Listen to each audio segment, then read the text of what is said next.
Another beautiful day and good morning.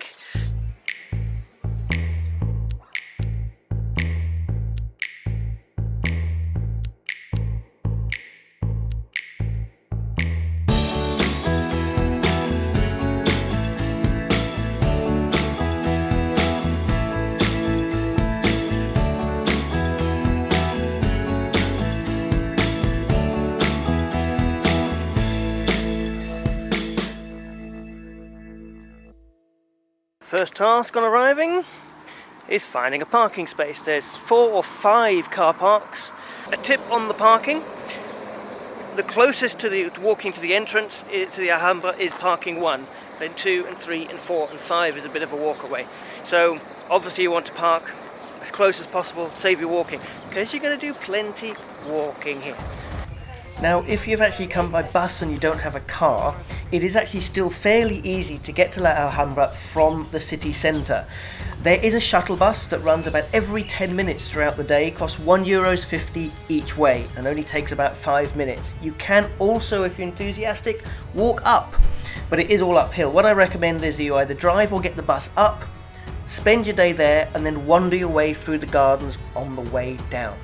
But now, into La Alhambra, which, note, is Spain's biggest tourist attraction, attracting 60 million visitors every year. That is a lot of people, and a lot of them come in the busy summer season. So a tip is to book your tickets online in advance. For the busy period, sometimes you have to do it weeks in advance to get a ticket. You're very lucky to turn up in the busy season, to just turn up and get a ticket to go in during the day. So what you do is you can go online on their website. I'll try and remember to link it below for you, and you can actually pick a time slot as to when you want to go in the palaces, and then you skip all the queues. You just go in at your time slot and you get in. So that is well worth doing. It doesn't cost any extra, just a little bit of planning. So a little bit about the history of La Alhambra and this area. In the year 711, the Muslim Moors of North Africa came across the Straits of Gibraltar and invaded the Iberian Peninsula. And for the next 700 years, while the rest of Europe slumbered through the Middle Ages, this part of Spain prospered and studied the Greek philosophers, art, maths, medicine, science in ways that still influence Europe today. And the centre of that Moorish Empire at that time was the La Alhambra, the last and greatest Moorish palace. It's a huge architectural masterpiece that you can easily spend a whole day just wandering around and enjoying. There is so much to see here. I'll try and take you through the highlights, but there is much more than I can possibly show you here. There's the beautiful gardens, the reflecting pools, intricately carved ceilings, amazing designs in calligraphy, pillared courtyards, throne rooms, and there is the fort as well, which is actually the oldest part of La Alhambra. We are going to head straight into the palaces. Now, the palaces, the Nasrid Palaces, were constructed in the 14th century by Yusuf I and his son, and it's the residence, the place of business for ceremonies and entertainment from the centre of the Moorish Empire. All the rooms are designed to maximise use of light and space and covered with amazing and intricate decorations. Now, the first area you come to as you enter the Nasrid Palaces is the Mexuar Hall. Now, this was used by the high officials to conduct business and judicial meetings with the public. Now, let's have a look at the decorations in this room, because they are quite amazing. Around you will see the most amazing calligraphy that is written on the walls. One phrase stands out. It's written 9,000 times in total throughout the palace, and that is, "God is the only victor." Also on the wall around this room, you will see tessellation patterns on the tiles. Now, these are amazing designs. They're very simple designs to begin with, that are overlaid, interlocked, replicated until they produce this most stunning mosaic design. This intricate design is meant to represent the complexity and the infinity of the universe that we live in, mimicking patterns found in nature. They are an amazing representation of a balance of art, maths, and religion. Now, they inspired MC Escher, the famous artist, when he visited the La Alhambra in the 1920s, he drew a lot of these designs, and you can see a lot of the effect in his work. Moving out of that, you then go into the next area, which is the Court of the Golden Room, which is a sort of dividing area between the public areas of the palace and the more private areas. Again, you've got more of these amazing elaborate designs, and you've also got these twin doors that exit the room that are meant to confuse potential assailants, because one used to lead to a dead end and only one went to the palace. But when you go through the correct one, you then enter the Comares Palace. This was the official residence of the king, and a place that was used for important ceremonies. Now, the Sultan wanted to astonish and intimidate his visitors, so he had the palace lavishly decorated with the most elaborate designs possible. Now, the first main room you come to is the Hall of the Ambassadors, or the throne room. Now, this is the largest room in the whole palace, and where the Sultan would greet his important ambassadors and visitors.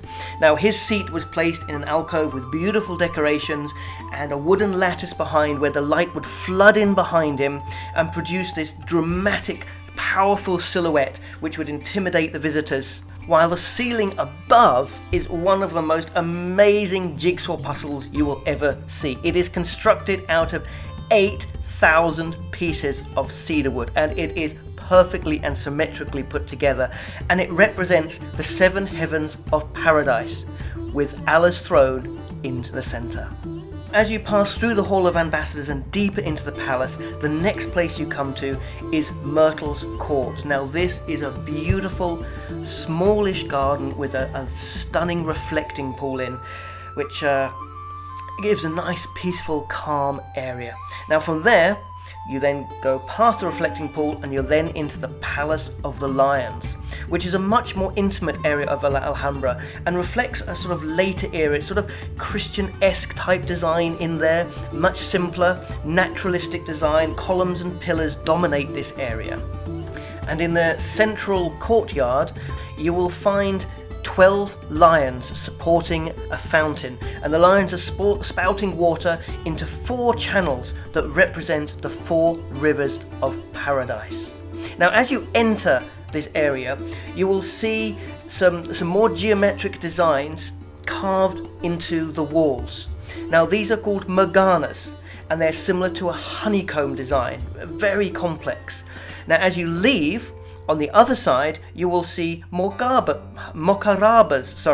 which are hanging down. Again, slightly geometric honeycomb design, but hang down and they resemble stalactites, sort of an entrance and exit into the area. Now, on the south of here, you have the Hall of the Abencerrajes. Now, this is named after a group of knights that were murdered in this room. But you have one of the most amazing ceilings you have ever seen, and we've seen some amazing ceilings already.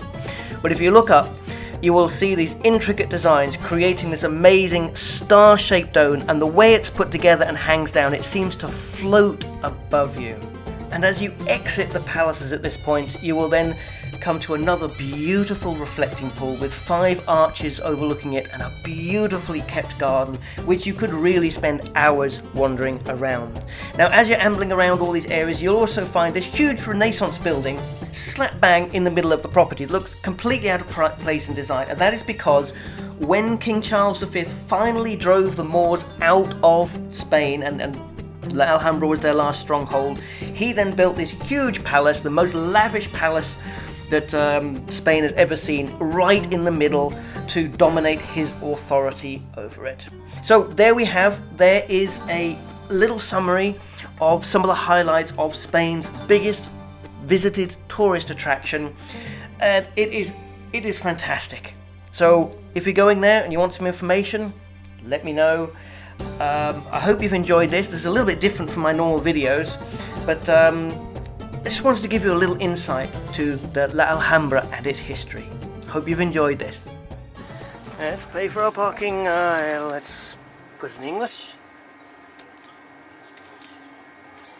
Insert ticket. Okay.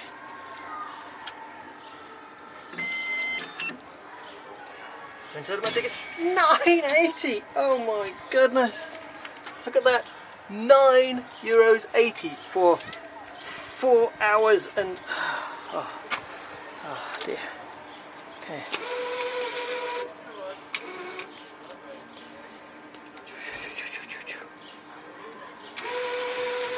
There we go. Yes, definitely want a receipt. Ooh, whoopee! Let's say my change. 20 cents! Oh, I didn't get my receipt there. Oh my goodness. Ooh, as we found out with where were we, Cordoba the other day, sometimes the parking can sting you more than, well, it was actually, that was more than it cost me to go into Alhambra. But there we go.